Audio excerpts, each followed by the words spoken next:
Hi, are you an aspiring author? Have you wondered how you can effectively integrate art into your book? Well, I'm Jennifer, the traveling publisher, and I'm here with my friend and author, Jac Filer, who has done that very effectively in his two books. We're going to talk about the first one here now. His book is Preparing for Jesus, an Advent devotional. Hi, Jac. Hi, Jennifer. How are you? Doing okay. Good. Thank you so much for joining me today. I'm here in this rented RV. Glad to be here. And I appreciate you very much. So let's talk first about this book, which is very timely. It's an Advent devotional. And Jac, one of the things that struck me was from the very beginning, you had an emphasis on making this art work effectively in your book. Can you tell us a little bit about that? Well, it's an Advent book, so the purpose of this book is to be read, during this season leading up to Christmas. And so I had this visual in mind for an image that portrays what it looks like to lead up to Christmas. And you can see here we've got the manger crash with an empty manger because it's not Christmas yet. With the city of Bethlehem in the background, the Star of David here, and then this pathway leading up to it. And this pathway is really what is happening inside the book, is just taking these steps on the journey closer to our destination, which is Christmas morning and the arrival of Jesus. I love that. That is absolutely beautiful. I love the imagery and the symbolism of the path. And I have to say, I love the colors of this cover as well. There's just something about it. Now, how about inside? You have some interesting art inside as well. Yes, there is some art inside as well. And sticking with the color and the topic theme, we've got these little pieces in the various blues and browns that just have little pieces. We've got the trumpet, there's some angels in here, some sheep, things that represent little icons that are familiar to the Christmas story as told in the Gospels. That's awesome. And so it was so important as well, right? Because this is a devotional that every section is a spread, right? Right, and unlike a novel or a textbook or anything else that you would just read through, a devotional is designed to be a little interactive. So there's these points where you have a reading, but then stop and reflect, stop and pray. So these art pieces provide some cues to the reader that, hey, here's where you do something. Exactly. Well done. Absolutely perfect. And so, everybody's so busy, right? And so to have a book like this that's very accessible, I can just grab it in a few little minutes of time, but it's going to help me to reflect, right? And so awesome. Well, we have known each other for a very long time. Can you talk a little bit about how did you go about finding a publisher? That was primarily through networking. So I had been doing some freelance writing for a couple of years at that point, mostly in the devotional space. And as I was writing devotionals, ghostwriting some books, writing for mobile app developers, writing web and social media content. And in my spare time, I started writing pieces that I intended to ultimately use in my own book. That's brilliant. And as I was just working through my normal networking channels and discussing this with others, one person I know said, well, I know someone else who recently published a book, and maybe I can get you in touch with her and she can get you in touch with her publisher. So then, 3 connections later, I met Jennifer. There we go. It's like the 6 stages away from Kevin Bacon or whatever. Right. That's awesome.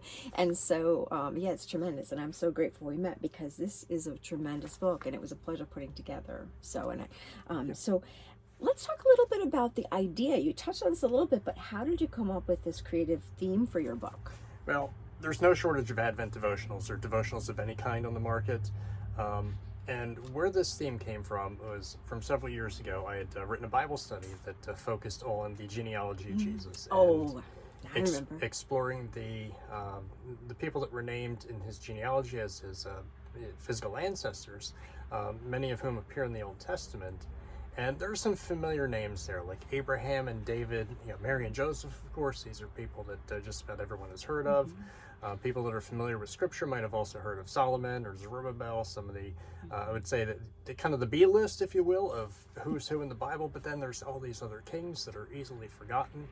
And we see these names and say, I don't know if I can pronounce it, and I definitely don't know their story. That's right.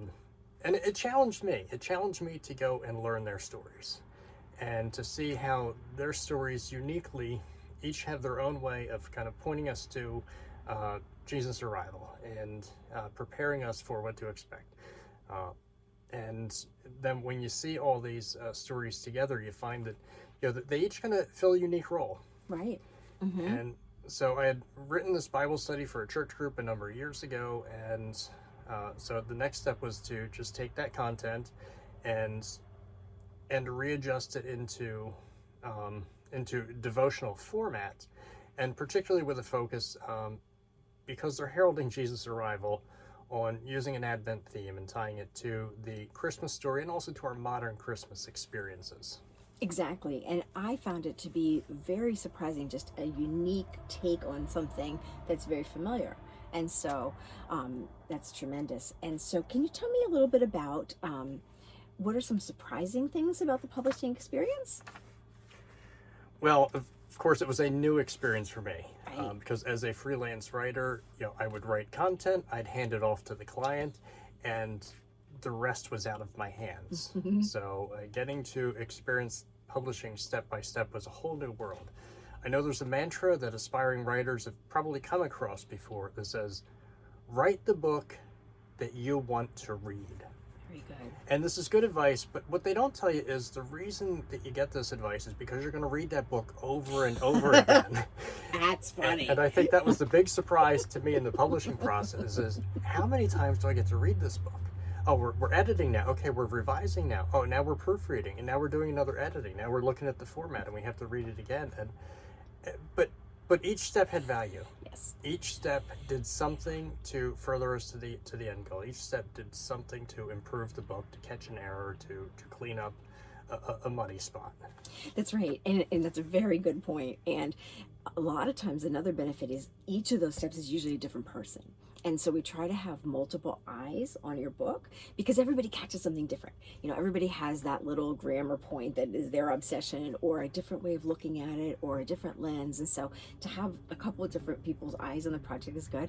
But also it's kind of funny, Jack, but sometimes I think it's helpful to have those steps because sometimes it's hard for authors to let their book go, to say, okay, I'm done. We can publish it now. But you get to that point where you're like, most authors get to the point where they're like, please, I cannot read this again. Please let me be done. I have to be done whether I'm done or not. Exactly. So, Jack, I'm super curious. What would you recommend for a reader who is using your book? What is the best way to use your book? So, as a devotional, it has daily entries, one for each day. And this particular book is a 28-day devotional. So it would cover 4 weeks. So I know most books don't take you 4 weeks to read them, but it's 10 minutes a day for each day in those 4 weeks. And really the sweet spot with this being an Advent book is to read it between Thanksgiving and Christmas. But if you happen to be seeing this sometime in that season already, and Thanksgiving is recently in the rearview mirror, don't worry, you can double up, catch up a little bit. If you run a little bit past Christmas, nobody's keeping score, it's okay. But that really is the time that it's written to, the time when we are preparing for Christmas, when we're preparing to buy our gifts, to make our own lists, to get together with relatives, to do things to benefit our community, because it speaks to all these things. And so that's when I think most people will be in the best frame of mind for getting the most out of this book, but it really can be read anytime. That makes total sense, exactly. And you're right, it's only 10 minutes a day, right? So if you're a little behind, you can catch up. It's quick and easy. It's also probably a beautiful book to read with your family, or maybe around the dinner table. Yes, my family did read this, so we did read this together the first year that this book was out. That's beautiful. That's beautiful. And so to get your copy of Preparing for Jesus, an Advent devotional, of course, it's on Amazon.com. We'll put the link in the description. You can also order it anywhere books are sold. And so please join us. We're going to do another video about Jack's other book. So come for that. Thank you so much, Jack, for joining me.